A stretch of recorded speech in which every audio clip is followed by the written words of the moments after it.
Assalamualaikum warahmatullahi wabarakatuh, sahabat Permata Hati. Kembali lagi di pertanyaan dan obrolan seputar kesehatan bersama saya Dr. Ana. Nah, hari ini kita akan membahas tentang hernia. Apa itu hernia? Hernia itu bisa sering disebut oleh orang-orang awam, itu bisa turun berok. Nah, kita akan membahasnya langsung dengan expert kita, yaitu Dr. Renaldi, spesialis bedah. Assalamualaikum dokter. Waalaikumsalam. Apa kabar dok? Alhamdulillah baik. Ana gimana? Alhamdulillah baik dokter. Ya. Nah, ini dok, kita akan membahas tentang hernia nih dok, penyakit hernia. Nah, pasti teman-teman di rumah itu mereka bertanya, apa sih itu hernia? Apa sih penyebabnya gitu dokter? Bisa tolong dijelaskan dokter? Ya, baiklah. Terima kasih atas undangannya pada hari ini. Alhamdulillah, mudah-mudahan kita semua tetap dalam lindungan Allah Subhanahu Wa Taala, dan tak lupa selawat beriring salam tetap disampaikan pada Nabi besar Muhammad SAW. Mengenai hernia ini, seperti yang kita tahu di masyarakat sering disebut dengan turun berok. Ya, jadi dia itu adalah penonjolan organ atau isi organ melalui satu yang menonjolnya di atas otot atau jaringan melalui suatu bukaan atau celah yang abnormal. Jadi itu memang penyebab kalau disebut sih macam-macam ya. Jadi memang salah satu yang paling sering itu adalah kadang ya kita namanya banyak, terutama di daerah kita ini kan banyak yang bekerjanya kerja berat ya. Jadi kadang mau ngangkat berat gitu di luar kemampuannya. Jadi kadang tekanan di dalam perutnya tinggi karena sering dilakukan makanya jadi lemah dinding ototnya dan terjadilah penonjolan tersebut. Dan juga sebab lainnya bisa juga karena bawaan lahir, kongenital namanya. Kemudian bisa juga karena batuk kronis yang lama. Oke. Ya, banyak lagi sih yang hal-hal lain yang bisa menjawabkannya. Berarti dok, untuk hernia ini sendiri dia penonjolan yang lebih sering itu di mana dok? Kemudian ada nggak jenis-jenisnya gitu dok, jenis-jenis hernia ini supaya masyarakat lebih tahu? Oh iya, baik, dalam hal ini ya seperti kita ketahui hernia itu bisa di daerah yang namanya itu dekat dengan area berongga, paling sering itu di daerah selangkangan, itu paling banyak, itu yang paling banyak di selangkangan, misalnya di daerah lipat pahanya.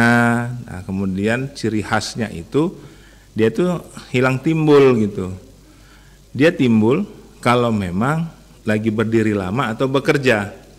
Nah, tapi kemudian kalau dia tidur itu hilang.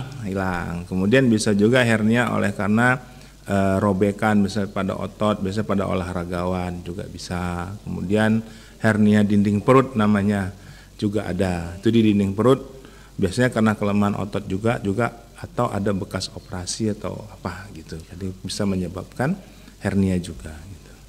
Nah, untuk hernia ini sendiri apakah ada perbedaan dok antara laki-laki dan perempuan? Mungkin laki-laki ini kasusnya lebih sering nih, atau perempuan lebih sering, itu ada bedanya nggak sih dok? Sebenarnya kalau bedanya nggak ada sih, cuma kejadiannya lebih banyak pada laki-laki. Oke, berarti hernia bisa terjadi pada laki-laki dan perempuan bisa, ya? Bisa. Jadi pada wanita juga bisa kejadian hernia. Seperti yang saya sebutkan tadi, misalnya oleh karena salah satunya penyebab paling sering itu kan karena kelemahan otot. Nah, kan wanita kan hamil ya, melahirkan. Jadi pas ngeden-ngedennya itu tuh. Nah, jadi kadang ototnya lemah, jadi terjadilah hernia tapi setelahnya gitu, bukan pada saat dia mau melahirkan itu hernia langsung, enggak, dia berproses. Nah. Kalau untuk pada anak-anak ada nggak dok kasus hernia ini sendiri dok? Mana tau kan sahabat-sahabat Permata Hati di rumah, oh ini anaknya kok ada benjolan nih, apa ini, bisa nggak terjadi sama anak-anak gitu dokter? Baik, jadi dokter Ana memang pada anak-anak itu bisa kejadian, itulah makanya disebut dengan yang kongenital, jadi bawaan. Jadi memang secara prosesnya itu disebabkan oleh karena kami laki-laki ini pada saat dalam kandungan ibu tuh biji-bijinya atau testisnya itu berada di dalam perut. Nah, saat akan lahir, testis itu turun ke tempatnya, ke kantongnya itu. Jadi ada celah memang yang terbuka pada saat itu, tapi itu nutup biasanya. Nah, pada anak-anak kejadiannya itu nggak nutup. Nah, dia nggak nutup, karena dia tidak nutup makanya turun. Nah, turunlah isi yang di dalam rongga perut tadi, itulah hernia pada anak-anak namanya. Dan cuma pada anak-anak ini biasanya jarang yang namanya ingkar serata. Nah, ini sekarang ada pelajaran ingkar serata. Apa sih itu? Ingkar serata itu adalah hernia yang kejepit, jadi dia tidak mau naik lagi, kan biasanya naik turun, hilang, timbul. Ini nggak mau hilang, terus nyeri, kemudian dia muntah. Nah, kemudian nggak bisa buang angin, nggak bisa buang air besar. Dan kalau anak-anak dia nangis terus, itu dia permasalahannya. Nah, berarti yang seperti dokter jelaskan bahwa hernia itu bisa terjadi pada anak-anak, pada orang dewasa ya dok ya, dengan gejala-gejala yang seperti dokter jelaskan tadi, adanya tonjolan di selangkangan, di perut, di testisnya ya dok ya. Pasti sahabat-sahabat di rumah bertanya nih, bagaimana cara menangani hernia itu sendiri dokter? Ya, jadi kalau sudah ada hernia, cara yang terbaik untuk saat ini adalah dilakukan operasi. Kenapa? Karena hernia ini dia ada celah yang harus kita tutup. Nah, jadi memang cuma kadang kan ya masyarakat kita nih ya, dia takut ya, dengar operasi itu kan takut. Jadi banyak dengan berbagai cara, salah satunya diurut katanya. Nah, justru sama saja diurut itu nggak akan hilang, karena tetap juga dia akan turun, karena ada tempat lewatnya tadi gitu, tempat ada celahnya. Jadi harus memang penanganannya operasi. Ya. Nah, begini dokter, pasti seperti dokter sampaikan, banyak nih pasti keluarga yang mempertimbangkan operasi dan belum mau operasi nih. Nah, seandainya nih dok, ternyata keluarga memilih tidak usah operasi nih, saya nggak pulang saja. Apa dok yang bisa terjadi kalau misalkan hernia itu tidak ditangani dengan operasi gitu dokter? Nah, kemungkinan yang paling yang bisa terjadi seperti yang saya sebutkan tadi, ada gangguan pasase usus namanya, atau dia seperti ingkar serata, kejepit dia. Nah, awal ingkar serata di situ kan ada pembuluh darah dan organ yang kejepit.